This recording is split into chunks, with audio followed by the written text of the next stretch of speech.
All right, as promised, I am joined on set by Dr. Cheng Kamudhai. He is a security and conflict specialist. Don Dea, who is the CEO of Pan-African Lawyers Union. And joining me from Washington, D.C., we have Joanna LeBlanc, who is an expert in areas security, foreign policy and law. And Joanna, I'll start with you because, the latest development, at least where this story is concerned, on Kenya's involvement in the Sudan crisis, was that tweet that was posted by the Foreign Affairs Committee, U.S. Senate Chair. And this is essentially what he said. Last year, I led efforts in Congress to recognize RSF-led atrocities in Sudan, which have contributed to over 150,000 deaths as genocide. In January, it became U.S. policy. Now, Kenya, a U.S. ally, is helping the RSF legitimize their genocidal rule in Sudan under the guise of pursuing peace, essentially, is what he's saying. He says, under the guise of peacemaking, this is an unthinkable attempt to obscure the truth and will not end the massacre. What do you make of his sentiments? First, thank you so much, Olive, for having me on. But listen, look, I think all of us could agree that the conflict in Sudan has lasted for far too long and far too many people have died, right? And I think that there needs to be some talks in terms of a peace deal, a peace agreement, so that Sudan can reach some level of stability. However, here you have Kenya, who is a leader in the region, who has supported so many countries in their defense challenges, and at the same time is also a non-NATO ally to the United States, right, which provides Kenya with a great deal of defense cooperation from the United States government. However, Olive, that comes with a cost, right? And as a non-NATO ally to the United States in the region, you are considered as the eyes and the ears of the United States. So therefore, any actions that you could take, that Kenya could take, that could be perceived as counter to the United States national and strategic interest will be of great concern to the United States government, in particular to Senator Rich, who is the chair of the Senate Foreign Relations Committee. So relations between countries are governed by this particular committee. And so I think that it is incredibly important for Kenya to ensure that it reinforces to the United States government that it is not in the business of undermining the strategic interests of the U.S. And because as we see here, the hosting of RSF is perceived as undermining the national security interests of the United States government, because as you know, this group was sanctioned by the U.S. And Washington is a place that is very interesting in a way that narrative and perception could shift policy position of the United States government. So I think that President Ruto and his team has a lot to do in terms of reinforcing to the U.S. government that it is not trying to undermine its interest, because we saw how even South Africa, who is not a non-NATO ally to the United States, is perceived as undermining the interests of the U.S. and as a result, sanctions were imposed. So I think that there could be significant implications if this is not dealt with properly. All right. Speaking of significant implications, several developments coming out of the U.S. There was a call that President Ruto posted about today, Wakili, and that has to do, and so his report of the call included them discussing Kenya as a key platform, right, for these parties to find a way to peace. But in the State Department's record of the call, they stuck to matters DRC, what was discussed as far as the security situation in the DRC is concerned. What do you make of that? I think Kenya has to, or the government of Kenya, because we have to separate the government of Kenya from the people of Kenya. And we've got a government now that is doing things that is contrary to what is the sentiment of the people of Kenya, which is being expressed quite well, especially on social media. I think the government of Kenya has to recalibrate what is its priorities. Is its priorities to be in alignment with the sister states in the region first, and the continent next, and then the world thereafter? Or is its priorities to look like the goody two-shoe good boy for white governments? So for instance, on the issue of DRC, the first thing that President William Ruto reports is that he has talked to Emmanuel Macron. Not that he has talked to Mama Samia Suluhu Hassan. He has talked to Yoweri Museveni. He has talked to the two brothers who are fighting in the region and forcing the countries to fight, and so on. And when it comes to Sudan, it's exactly the same thing. Our colleagues have a conflict that has been foisted upon them by two madmen, Burhan and Saf on the one side, and Hemedti and RSF on the other side. And condemning Ruto government's dalliance with RSF does not mean that we're endorsing Saf or Burhan. No. We are condemning both for the violations they have visited upon the people of Sudan. They have done 3 coups in 4 years. They have done unimaginable atrocities, war crimes, crimes against humanities, and other atrocities. But it does not serve Kenya or the pursuit of peace well if we are seen, or our government is seen, to be siding with one of the two sides in this context. All right. Dr. Kamodhai, I'll ask you to come in at this point. Wakili here, Don Dea, has described them as two madmen. Is there a legitimate government in place in Sudan? Because when we've been reporting on this situation, we've been saying the Ministry of Foreign Affairs of Sudan in reference to the Burhan Saf. It's a little bit difficult to discern if there's a legitimate government, because they are in war, and the war is about governance. So it's the time now that, and having actually had a coup, and there were certain agreements that were not fulfilled. So there cannot be a legitimate government, although what's happening is that there is a system in place which seems to be still working. So the legitimacy of that government can only be decided by the people of Sudan, and they've not had an election for some time. And so there have been contentions here. And these contentions then mean that there is no government that is accepted entirely by the people of Sudan. So if the people of Sudan do not accept a government, we cannot say there's a legitimacy, because legitimacy is derived from the people. All right. So this move by Kenya, in your view, will it help or hurt the peace process? That's where now we have to go to the actual process of mediation. As a mediator, actually, you are supposed to be all-inclusive, because you cannot mediate one party only and decide that you have a solution. Because mediation is just a third party helping the parties in the conflict to negotiate their problem. It is not the mediator who also gives the solution. So if the two parties are not involved, then how comes you are mediating? So this also creates a perception crisis, which then undermines the legitimacy of the mediator himself or herself. Because if you look like you are having dalliance with one side, then the other side, of course, doesn't trust you.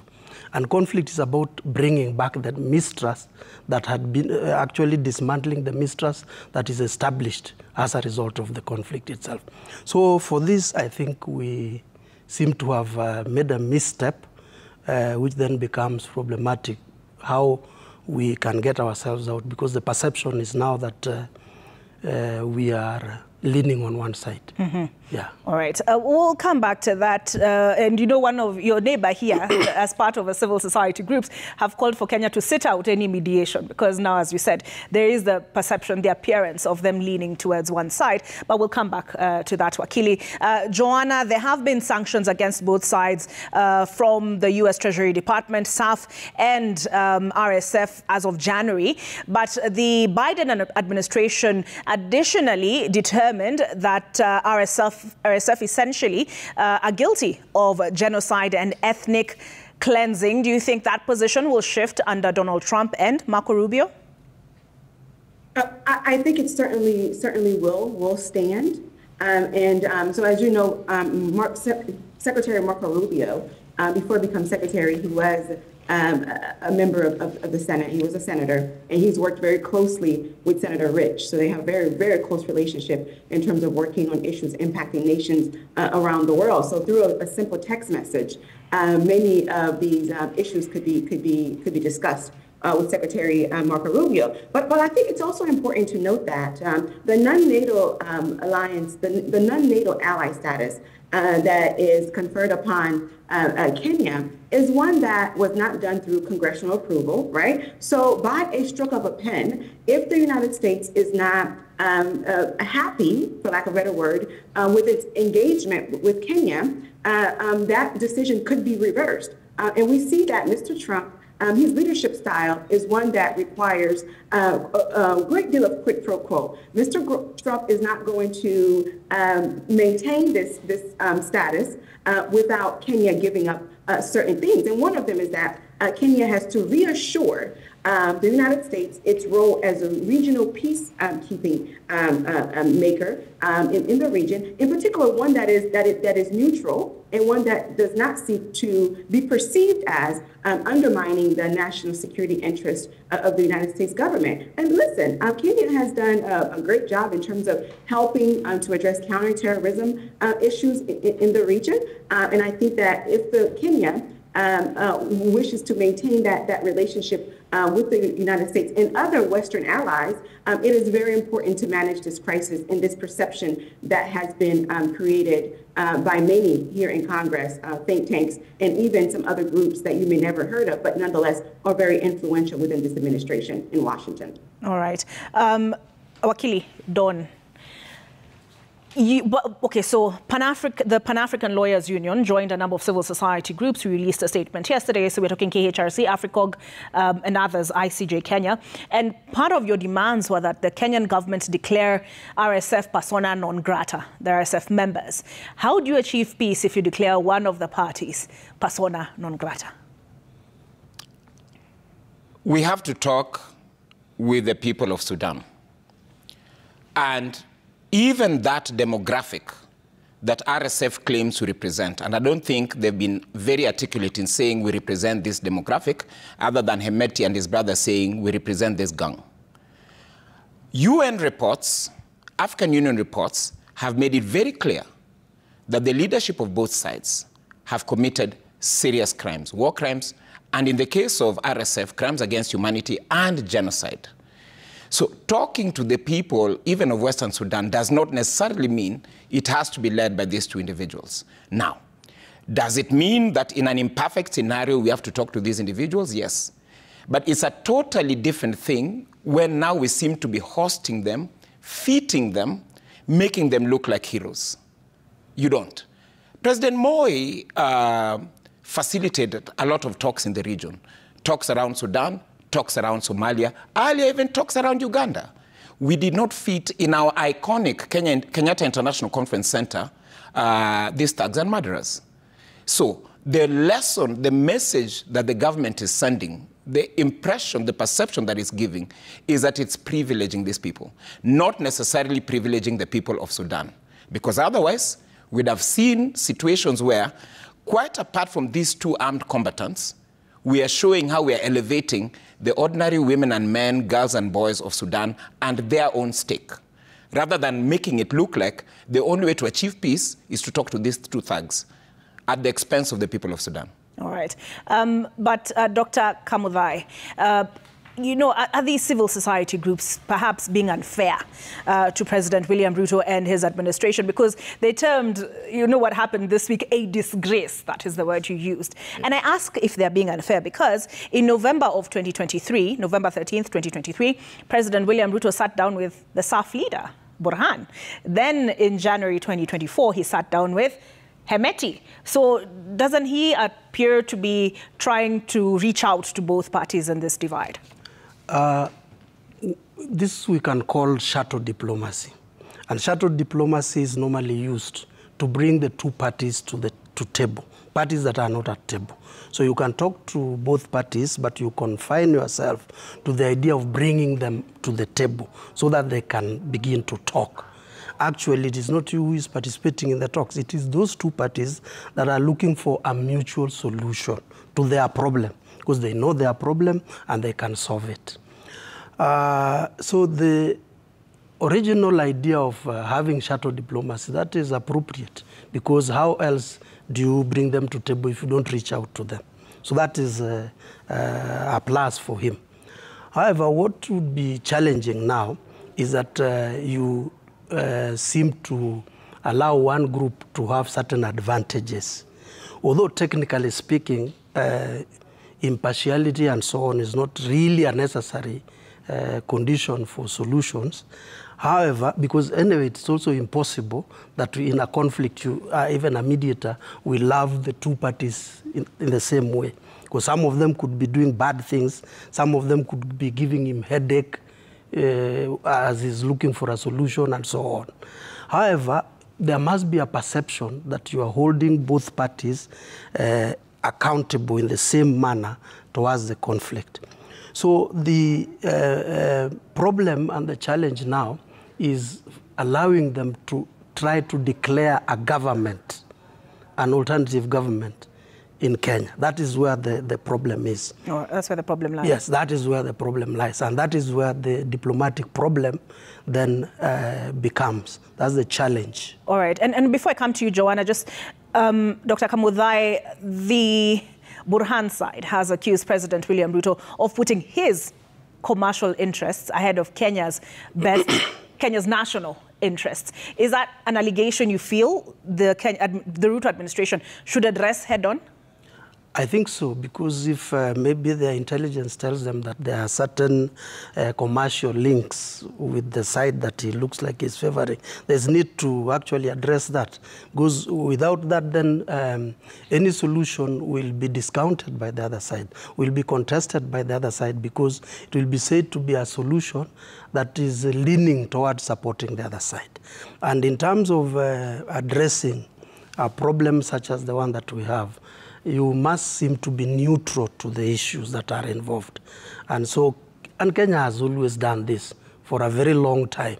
We've been known to solve such problems without necessarily jeopardizing our position. And so this may actually look very bad if we do not address it and come out clearly, because then we may be considered to be very partisan and therefore jeopardizing, creating a fiasco in the whole process.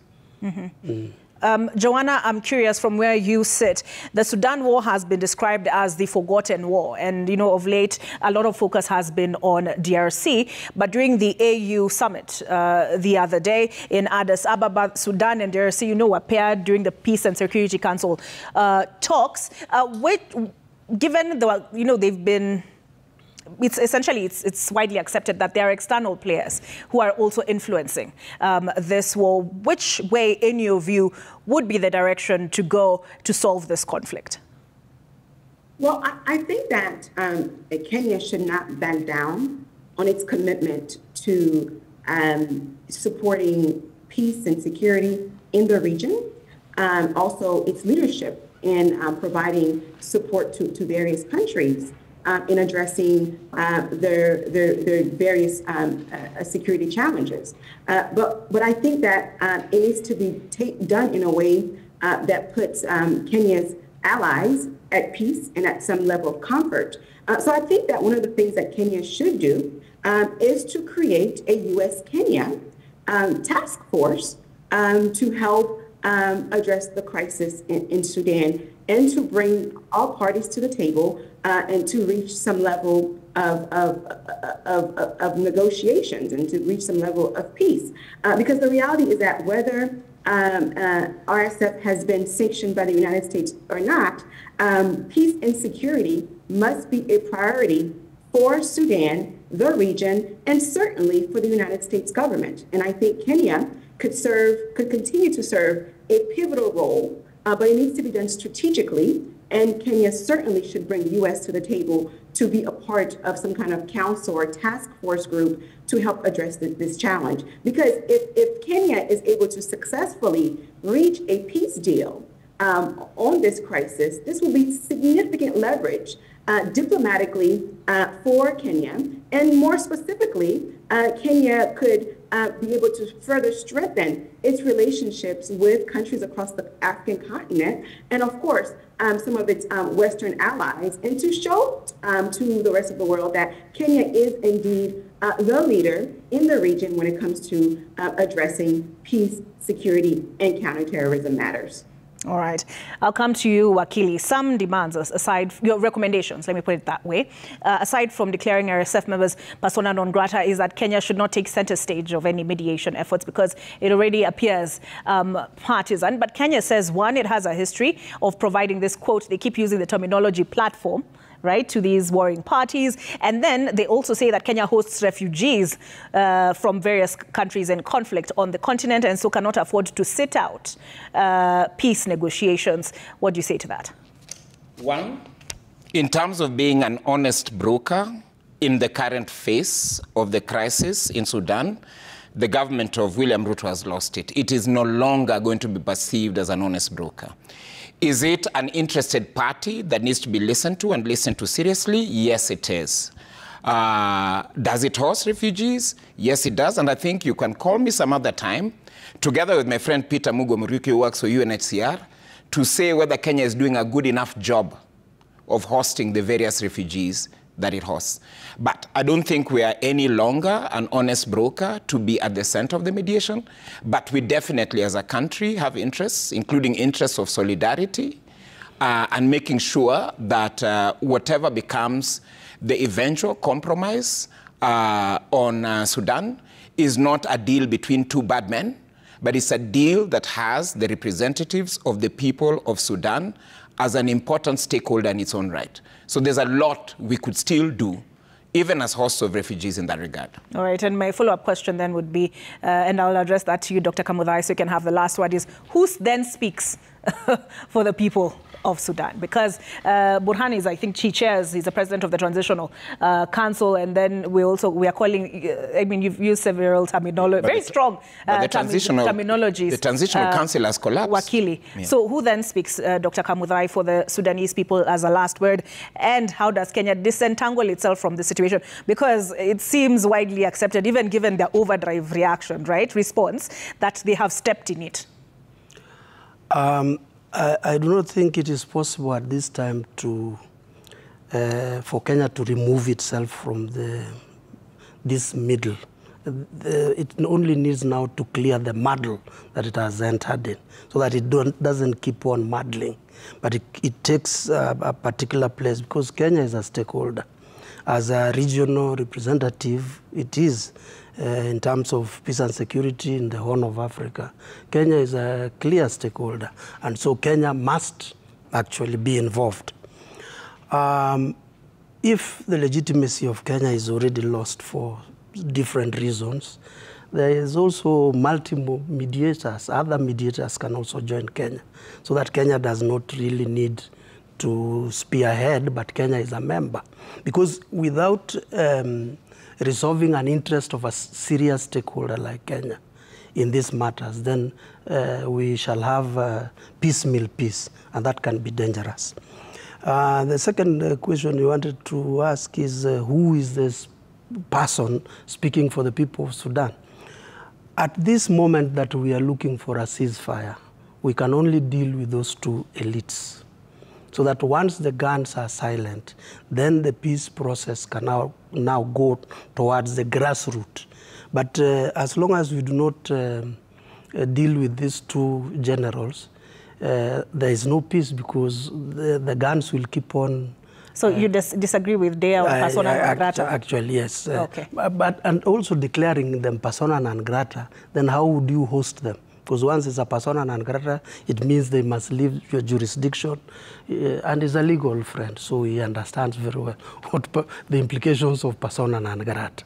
All right. Yeah. Thank you very much. Joanna LeBlanc, she's joined us from Washington, D.C. In fact, she was a senior staffer in Congress, so she's been very well equipped for this conversation. And she is a security law and foreign policy expert. We've had in studio who is, you know you're a Kenyan, but you're visiting from Arusha. Yes. Don Africa has owned me. Africa has owned you. Don Dea, who is the CEO, Pan-African Lawyers Union. Thank you for contributing to the conversation tonight. And of course, last but definitely not least, Dr. Ochieng Kamuthai, who is a security and conflict specialist. Thank you very much. We take a break, but we have plenty more coming up.